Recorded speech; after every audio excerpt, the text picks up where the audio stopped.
17 एप्रिलपासून बेपत्ता असलेल्या इसमाचा खून करण्यात आल्याची घटना आज दिनांक 19 एप्रिल रोजी उघडकीस आली.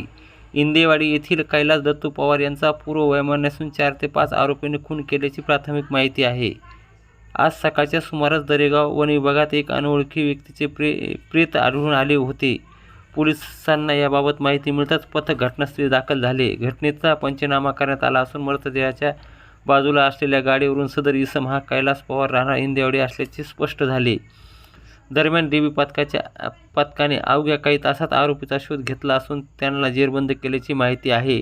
दरम्यान घटनेबाबत माहिती मिळताच मृताच्या नातेवाईकांनी मोठ्या संख्येने तालुका जालना पोलीस ठाण्यात दाखल झाले होते. 4 ते 5 आरोपींनी हत्या केली असून त्या सर्वांवर खुनाचे गुन्हा दाखल करण्याची मागणी मृत कैलास पवार यांच्या नातेवाईकांनी केली आहे.